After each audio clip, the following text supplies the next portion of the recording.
Kenapa pada IPO seri ini berpotensi sahamnya pasti ARA? Lalu sebenarnya apa sih alasannya? Yuk kita bahas. Tapi sebelum membahas lebih lanjut, bagi kamu yang suka mengikuti info terkini mengenai saham dan juga pembahasan-pembahasan IPO maupun pasca IPO yang menarik, yuk subscribe dulu YouTube Meja Saham.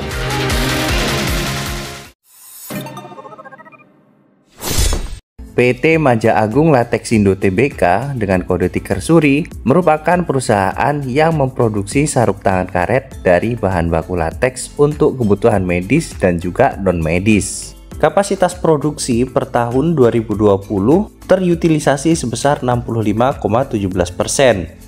Lalu di tahun 2021 utilisasinya naik menjadi 83,76%. Sedangkan di tahun 2022 utilisasinya turun tinggal 45,93%. Beberapa produk perseroan yaitu Semrock Premium, MyGuard, dan juga Semrock Supreme. Penjualan per wilayah di bulan Mei 2023 55,52% atau sekitar 5 miliar dari lateks konsentrat yang dijual secara lokal. Lalu 9,94% atau sekitar 900 juta diperoleh dari penjualan sarung tangan ekspor. Lalu 34,54% atau sebesar 3,1 miliar penjualan sarung tangan lokal. Ternyata pendapatan terbesarnya dari penjualan lateks konsentrat ya teman-teman, bukan cuma dari sarung tangan. Kinerja keuangan year on year, di tahun 2020, perusahaan ini berhasil memperoleh pendapatan dari penjualan sebesar 313,4 miliar rupiah.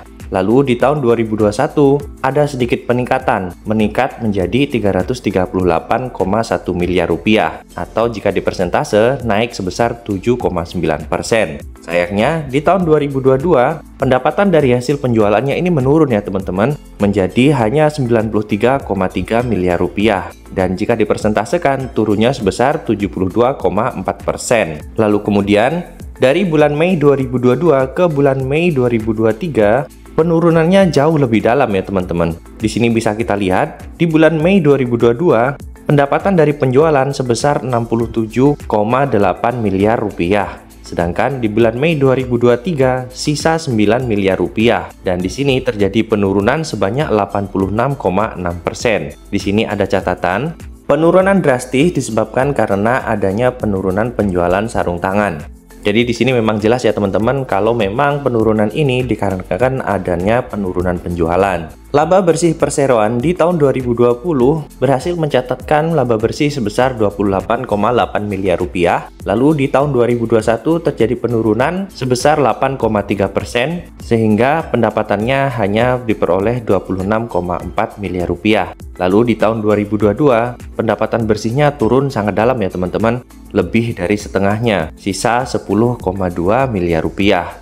Atau jika dipersentasekan turun sebesar 61,3%.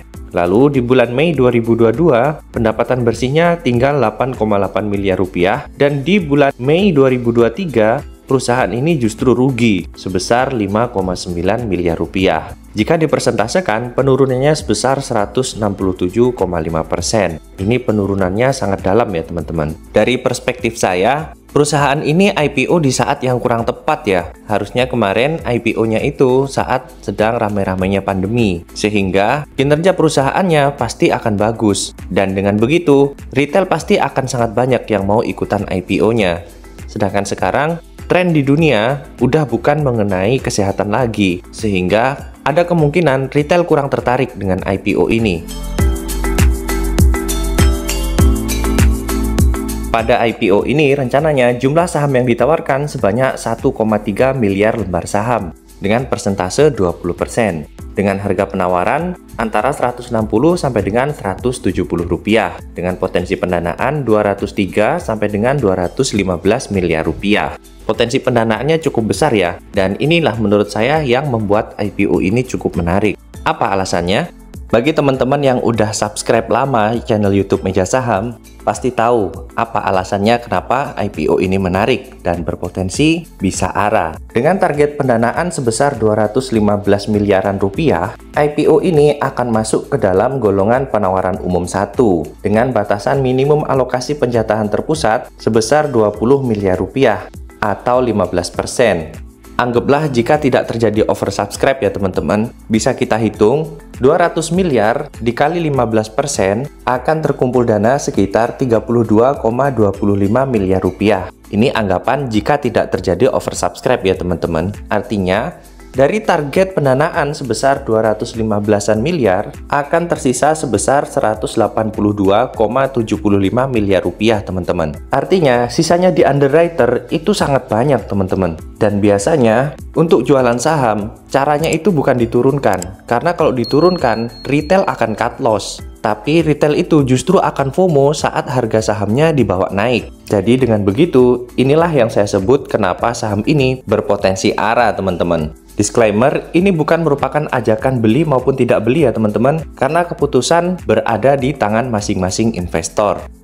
Bagi kamu yang mau ikutan IPO-nya, jadwal sementara penawaran awal di tanggal 13 sampai dengan 15 November 2023, sedangkan penawaran umum di tanggal 23 sampai dengan 27 November 2023, dan tanggal pencatatannya di tanggal 29 November 2023. Sepertinya IPO-nya ini di tanggal 29 cuman saham ini ya teman-teman.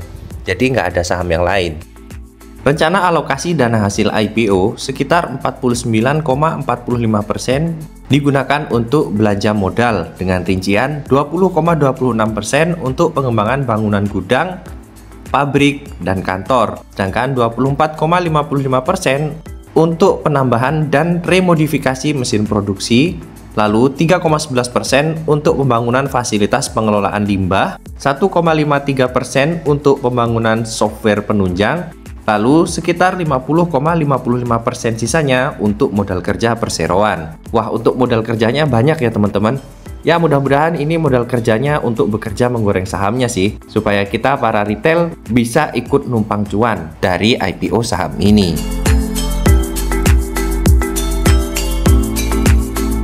Valuasi Suri berdasarkan laporan keuangan di bulan Mei 2023, potensi market cap-nya sebesar 1 triliun sampai dengan 1,08 triliun rupiah. Dengan price per share 29,3 sampai dengan 31,1 kali. Sedangkan PE-nya ini nggak bisa dihitung ya teman-teman, karena di laporan terakhir perusahaan ini justru mencatatkan kerugian. Lalu untuk PBV-nya 3,1 sampai dengan 3,2 kali. Untuk valuasinya bisa dibilang premium ya teman-teman, karena PBV-nya 3 kali. Biasanya perusahaan yang dianggap valuasinya cukup murah di bawah 1 kali ya teman-teman. Tapi kalau untuk perusahaan IPO jarang sekali yang PBV-nya kurang dari 1. Yang menjadi underwriter pada IPO ini adalah Shinhan Sekuritas Indonesia dengan kode broker AH.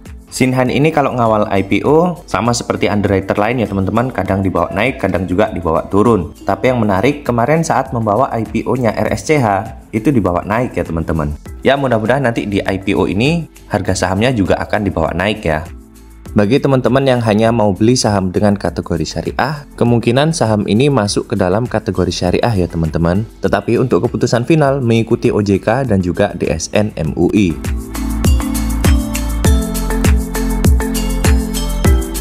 Sebagai kesimpulan, perusahaan ini merupakan perusahaan yang memproduksi sarung tangan latex. Kesimpulan yang kedua, dari sisi kinerja keuangan, tercatat kinerja keuangannya yang terakhir negatif ya teman-teman. Kesimpulan yang ketiga, valuasinya bisa dibilang cukup premium ya teman-teman. Selain itu, PE-nya ini nggak bisa dihitung ya teman-teman karena PE-nya minus. Kesimpulan yang keempat, ada kemungkinan saham ini masuk ke dalam papan pengembangan ya teman-teman. Jadi kalau saham yang masuk ke papan pengembangan, harga terbawahnya itu Rp50 ya. Bukan seperti papan akselerasi yang harga saham terbawahnya bisa langsung ke Rp1. Untuk IPO ini kemungkinan saya ikut ya teman-teman. Tapi ini bukanlah ajakan beli maupun tidak beli ya. Kalau teman-teman ikutan, silahkan tulis di kolom komentar ya. Atau kalau teman-teman nggak ikutan, boleh silahkan tulis juga di kolom komentar beserta apa alasannya. Dan bagi teman-teman yang suka mengikuti info terkini mengenai saham dan juga pembahasan IPO maupun pasca IPO yang menarik, yuk subscribe dulu YouTube Meja Saham.